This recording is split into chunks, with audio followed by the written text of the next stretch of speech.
What is up, guys? It's the Gaming Archive 19 here, bringing you a review today of Uncharted 2 on the PlayStation 4 as part of the Nathan Drake collection of the Uncharted games.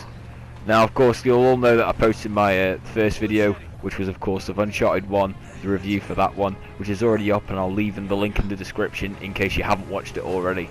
But yeah, I should have done this video quite a while ago, but I've just been pretty busy over these last couple of weeks, so I just simply wasn't able to finish editing the video, unfortunately. But now I've finally done it, and yeah, it's time to review Uncharted 2.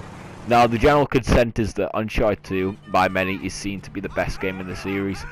I mean, I understand why people would say it's the best, but me personally, I consider this on par with Uncharted 3, and I know I'm probably going to get a lot of stick for saying that, but I'll point out my, section reviews of the game. So of course we start off like always with the story. So this game takes place, I think, about 2 years after the events of Drake's Fortune. Nate's back on the globetrotting adventure. He's called by Harry Flynn and Chloe Fraser, who knew Drake before the events of Drake's Fortune, to help them try to find this lamp of Marco Polo's in a museum in Istanbul, I believe. So they go to there, and it basically leads Drake on a quest to find the Chintamani stone, and in the forbidden city of Shangri-La, or Shambhala as some people call it. Now, the thing you'll instantly notice about the story is that it's a lot more global, and what I mean by that is it takes place in many different environments and settings, because of course the first Uncharted took place solely on one island in the middle of the Pacific Ocean, whereas Uncharted 2 takes, it's got the first chapter in the snow, then of course the next chapter's in the museum, then it spends 2 chapters in Borneo, then pretty much the rest of the game from there on is set in Nepal, and it just introduces you to so many new environments, and it just makes the game very fresh and just a bit more of a different experience compared to what you got in Uncharted 1. Now, the story in itself, I would probably say, is worse than Uncharted 1's, but that's only because Uncharted 1 was so much better because of the fact that it was contained to one location. I think it just made the story, that bit better and had a few less plot holes, and also just kept me a lot more interested. I mean, that's not to say Uncharted 2's story is bad by any means of the imagination, but I definitely think that there are some plot points in this story, and I mean, like I said, I do still think it's great.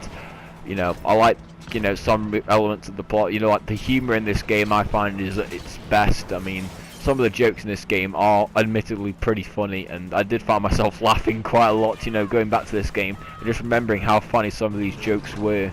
And it's definitely got the most humor in the series, but as a result, I do think that the story is slightly worse. Only just, and still good, but just not as good as Uncharted 1's. But I mean, everybody's got their own opinion on this game. I just personally found the story to be a tiny bit worse than 1's, but that's probably because I'm just a big fan of the original Uncharted. So now we move on to the gameplay instead of presentation, because I'm kind of bored of constantly doing presentation next, so we'll just do gameplay.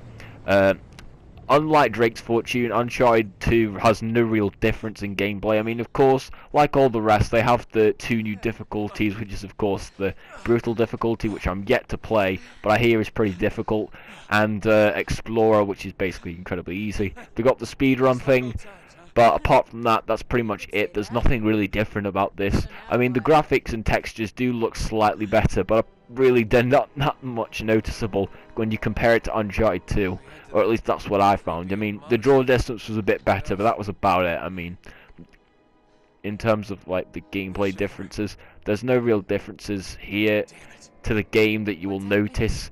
I mean, it's still got the same old gunplay, and of course, not really much has changed, to be honest with you. In fact, barely anything in terms of gameplay has changed. It's more of just less presentation. Of course, yes, the game does run at 60 frames per second. That's probably its biggest difference. And like with the first one, I feel like it enhances the gameplay and makes it feel even more solid. I mean, like the first game, the 60 frames on this is pretty good.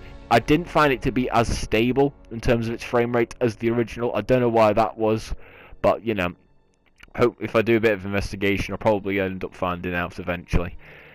But you never know. So gameplay, it's still good, though there's not really that much difference compared to the original, but it's still very good. If I did have one criticism with the gameplay, I didn't like the sound of the guns. I mean, they sounded a bit fake, to be honest with you. I mean, some people have, their own interpretations. Some people think that the gun sounds in 3 sound fake and 2 sound real, whereas 2 sound fake and 3 sounds real. And the latter. I personally think that, Uncharted 3's guns sound a lot better than Uncharted 2's. But like I said, it's just personal preference. You might prefer the sound of the others compared to the other one, but I just prefer, 3 sound. And of course, presentation, graphics. Of course, like I said in the gameplay, in terms of like the changes, because I accidentally skipped off into presentation slightly. I mean, the draw distance is slightly increased. Of course, you've got the usual stuff from a remaster. I mean, better textures, better, just slight improvements everywhere across the park. But the graphical increase really isn't nowhere near as noticeable as, say, Drake's Fortunes, which, the graphical difference in that was phenomenal compared to the original game. So, if you wanting to play a game, and notice the most difference out of it in terms of its presentation, that I would definitely recommend going with the Uncharted 1 as an example for that, because Uncharted 2 doesn't really justify that much, to be honest with you. So just presentation, not really much else has changed, really, apart from 60 frames per second, which makes the game look a lot better, definitely, and the 1080p, of course, which, every remaster should have by now. Then we move on to the value. Now, I don't really understand why I would even do value in these kinds of reviews, because like I said, it's kind of like the first Uncharted. I felt like Uncharted 2 is definitely a game I would go back and replay more than the first one, because in Uncharted 1 there wasn't really that many big standout moments in terms of like set pieces or like bits in the game that I really wanted to go back and play. Whereas in Uncharted 2, of course, you've got tons of them. I mean, I could easily see myself going over and replaying the train sections, the final chapter, the boss battle at the end, which I probably think is the best boss battle in the entire series. I really just did enjoy the Lazarevich one, because for once in the fucking game it wasn't quick time events, which I really enjoyed. I just hate bosses that are always quick time events, because for me it just feels really, really spoiled and really, really unnecessary as well. So, I mean, at least we have that, and that's definitely something that's better than the original. In terms of other levels that I would like to replay, definitely like the, what was it, Urban Warfare. I really like that chapter as well. And I mean, there's loads of other reasons and like chapters that I would use to play this game. Probably not as many as Uncharted 3. That's probably the best example for that. But Uncharted 2 definitely does have some action-packed moments, or just moments in general, that you'll definitely want to go back and play.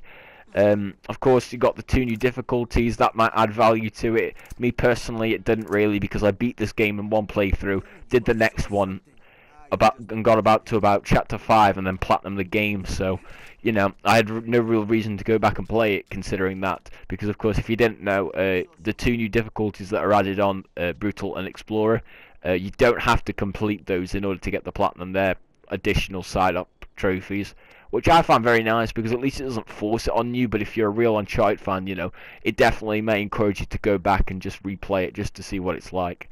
And then that's really it in terms of value. And then just lastly, how do I compare it to the other games in the series? I mean, Uncharted 1 and 2. I would say that it is better than Uncharted 1, definitely. However, I don't think it's like a massively big difference. I mean, yes, I'm still saying it's probably my tied favourite in the series, because I find it really difficult to say, compared to Uncharted 1 and Uncharted 2 and 3, which one I prefer, because I prefer them both for completely different reasons. So, and because they're so different, it's hard for me to describe to you, how much, I prefer one game over to the other. I think you're probably going to have to wait for my Uncharted 3 review in order for me to get to that. But this is definitely my second favourite in the series.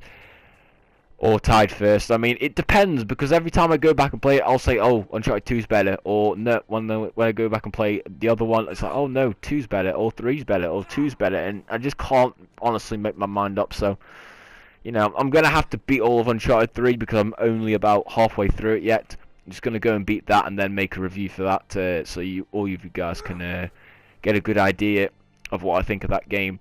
But I think that really just sums up my review for Uncharted 2.